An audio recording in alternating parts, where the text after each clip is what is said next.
Hello hi my YouTube family आसिगली सुंदर गोटे रेसिपी आप सहित सेयार करी by the way happy Ramnavami special होची आज रेसिपी।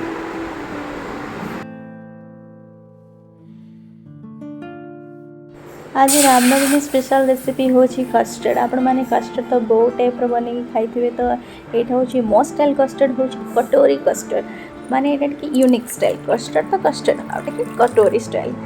तो देखि परथे तुम क्षीर गरम कर देछि टिके फुटी आसीबो फुटी आसला परे मोडी कस्टर्ड पाउडर भी गोळै देछि सेटा मु पकेबी।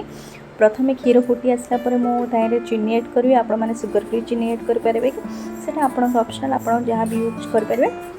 एट तो मोर क्षीर फुटी आसला परे मु प्रथमे चीनी ऐड करली तापरे भी मु ऐड करबी भलो भाबरे क्षीर फुटी हेई सारिला परे मु ऐड करली कस्टर्ड पाउडर। देखो कस्टर्ड पाउडर आपण मैंने जानते कस्टर्ड पाउडर जदि क्षीर रे मिसा जाए से क्षीरटा थिकनेस हो जाए टिके आमर क्षीरटा थिकनेस आसला जाए आम टिके ताकू फुटेबा। से मु ऐड करची अलैच गुंड आपण मैंने अलैच पाउडर थी बेले गुंड करके पकेबे सेटा आपनको इच्छा। एबे देखि पारथे क्षीरटा कस्टर्ड पाउडर पकेला परे आपण मैंने देखि पारथे थिकनेस बहुत मोटालिया हो गलानी आउ फुटबार भी आसलानी। यहाँ प्रथम आम ठंडा करवा तापर आम ए किसी फ्रुट्स ऐड करवा। आउ यहाँ कटोरी कस्टर्ड कौन स्पेशल मुझे वीडियो ही देखी माने देखी आपण मैंने निश्चय ट्राए करूँ ये यूनिक आ खाइबा को बहुत बढ़िया लगे। कस्टर्ड भी भल भाव फुटी हो गलानी। ये मु आ गोटे कड़े सेमिया को भल भाव भाजी दूसरी जमी सेमियार कलर रंग हो से ऐड करी चीनी।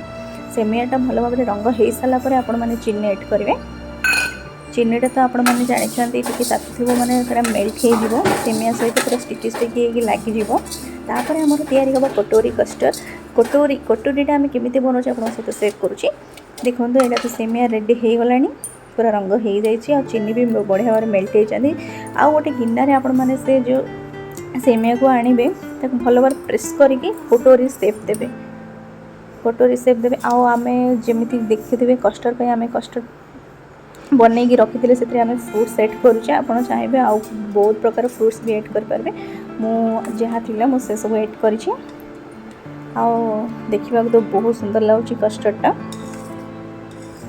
आउ टिके समय रहीजे देखिए कटोरी माने जमी गिन्ना जमी सेफ रे आपण सेमियाटा रखी से सेटा भल भाव बाहरी जीव ठंडा हो सारा देखो मोर बढ़िया भाव में बाहरी थिला और सेमती भी तुम खाइबे तो बहुत बढ़िया लगे। से मुझे ऐड कली कस्टर्ड आउे टिके फ्रुट्स ऐड कर देछि आ देखा तो कितने सुंदर लगुच आज सुंदर कस्टर्ड रेसिपी। आपण मैंने थरे एमती ट्राए करूँ केमी लगुच मत कमेंट माध्यम जनइबे। आउ मिसवा आउ गोटे सुंदर रेसिपी सहित रहुछि। नमस्कार, जय जगन्नाथ।